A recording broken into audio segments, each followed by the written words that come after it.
Russell back with Gwinnett Lawns and beautiful. Look at that sky. Look at that. You know it, Atlanta, Georgia. Today is July the 23rd, 2022. And on today's video, I'm going to go over the 6-month review on the 48-inch Trimstar. That would be the Hustler Trimstar. So this mower currently has 180.9 hours. And I want to go over a list of all the problems that I've had with it. So the first thing is absolutely nothing. I've not had any problems with this mower whatsoever. Now, just briefly, I want to go over the modifications that I have done to this. I have a trimmer holder that I built right here to hold my string trimmer. This is the Echo 2620 with the Edge-It Pro. I've got my shin guard, Tough Shins shin guard, and I've got the Green Guard motorized chute blocker with the switch right here.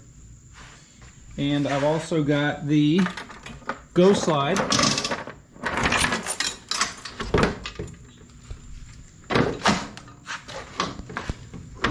that I have modified with a custom bracket holder. And as far as the modifications to the mower, that's it. Now, let's go over these one by one. The reason that the reason that I've got the 48-inch is because it fits with a 1/2 inch to spare on in the 89 Chevy K1500 with the Mow and Go rack. I had the, if you remember on some of my earlier videos, I had the 54-inch Trimstar, which I love. That mower is phenomenal. I like that mower a little better only because it's got the Kawasaki, I think it was the 691. It had 23.5 horsepower. This one has, I think, 18.5. And it cut the exact same. But I could also use the Fisher Barton laser edge blades because they make them for that size mower. They do not make them for the 48. And the 48-inch mower size is probably one of the most common mower sizes for any manufacturer. So this mower I've had 0 issues with. It's been phenomenal. The only complaint that I have with it, if there would be one, is that, you know, like I said, the engine, I wish it had a little bit more powerful engine. I can get in some really super thick, tough Bermuda grass, and I've never stalled this out one time. I don't think I have. But it is, yeah, it's a phenomenal mower. Now, I will say this. I will say that this mower cuts far better than the Wright standard that I had.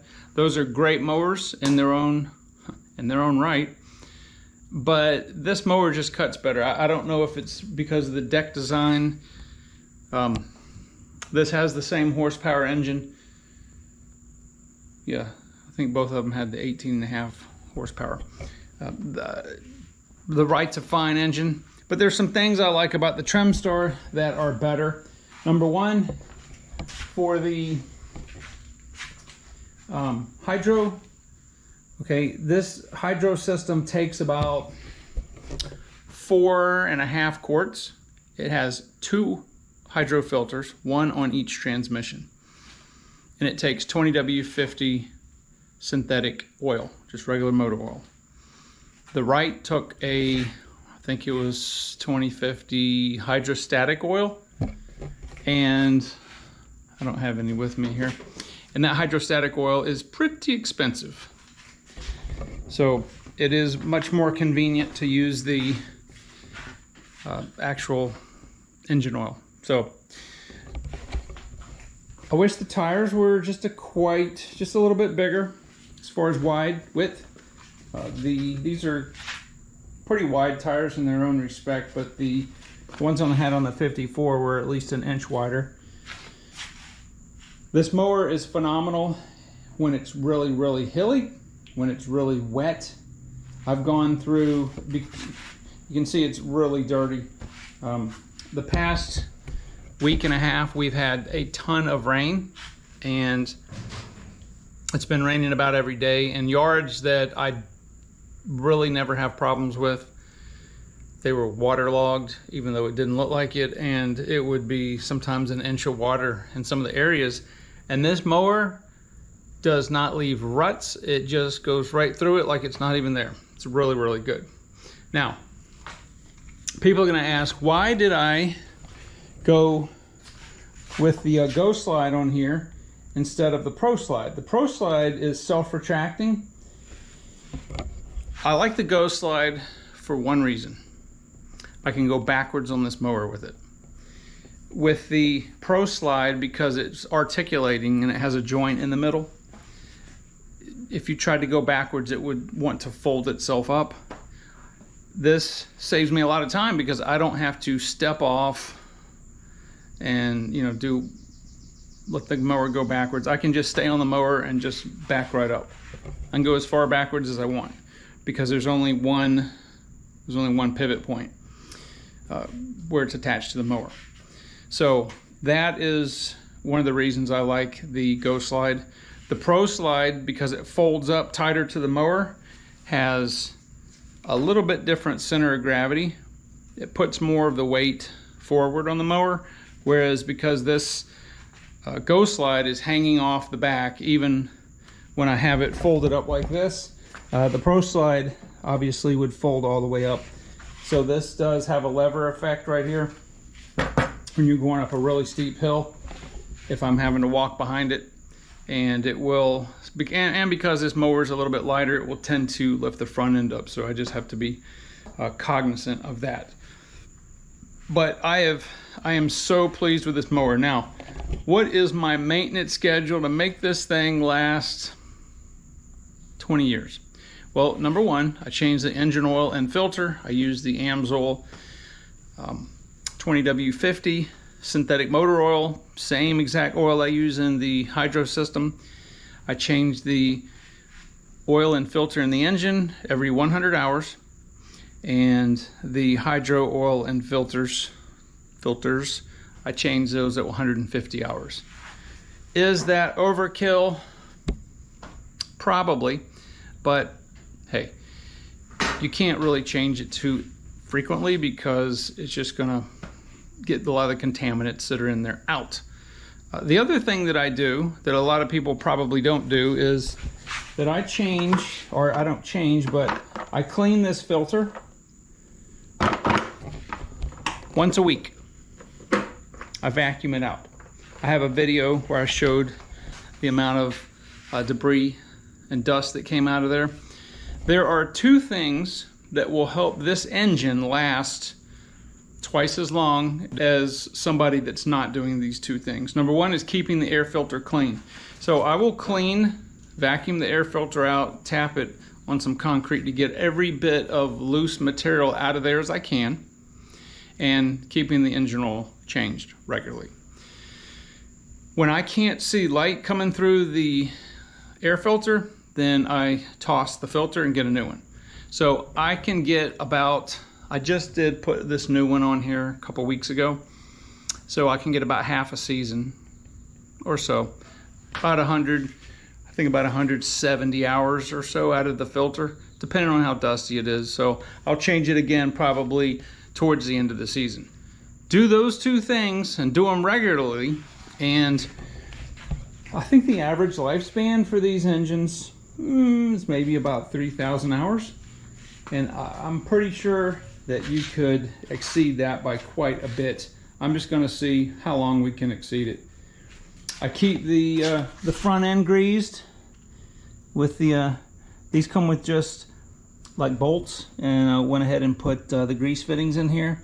And then you also have grease fittings for the front bearings, and that's it as far as greasing. Sharpen the blades once a week, and that's it. Phenomenal mowers. I love these things. They're really simple mowers. They're extremely durable. That's what I like about them. They're really durable. It's a pretty long frame. You can see that if you're used to stand-up mowers, then it's going to seem like they're long. But man, these Trimstars are so durable, and they have those really wide back tires, so there's very little ground pressure. I would have a whole fleet of these if I needed them. And in my terrain that is super hilly, there's no question that at least 2 of the yards that I have, I couldn't do them at all with a sit-down zero turn or a stand-up. Physically, even trying to side slope it, I would have to decline the jobs. Couldn't do it. The only mower that will go up and down or side to side on the hills are these Trimstars. Now, could another walk behind do it? Maybe. But I don't think, unless you get a dedicated slope mower, or maybe something like a Ventrac, but just for regular mowing, you're not going to find anything. These things are like billy goats. They're incredible. So hopefully, I think what I'm going to do is probably at the end of the season, once a year, I'm going to go ahead and replace the blade belt and the hydro belt. I had a couple of sticks get into where the spindles are and just very slightly nick up both sides of the belts. They're not in any danger of breaking. They'll probably last years like that, but I'm not going to take any chances, and I'll keep them as spares. I had a stick go into the where the hydro belt is and have it pop off the spindle, and that basically, the mower's a brick. Fortunately, it was in a backyard where there were no ants or anything, and it took a while. It's not very easy to get that hydro belt on there, but I did it. It's doable. But I'm just going to do that as part of my annual maintenance. So, yeah, phenomenal mowers. Love them. Unbelievably crisp cutting, even with blades that are not, well, shall we say, as sharp as they should be. But yeah, super good mowers. Not many people use them around here. I've seen 2 or 3 on trailers. I would say probably the majority of the mowers around here are Exmark. Hands down, probably 80% of the mowers you see in the back of people's trailers are Exmarks. Occasionally you'll see a Wright. Yeah, that's pretty much what people use. So anyway, that is my 6-month review. Not a lot to talk about because they just don't break. So anyway, guys, thank you very much for watching the video. If you have any questions about this mower, if you've got a Trimstar that's got a lot of miles on it, a lot of hours on it, put that down in the comments below. If you've got a different brand of mower that you really like that has a ton of hours and you're really satisfied with, please put it down on the in the comments and let other people know about it. And with that being said, I will talk to you guys on the next video.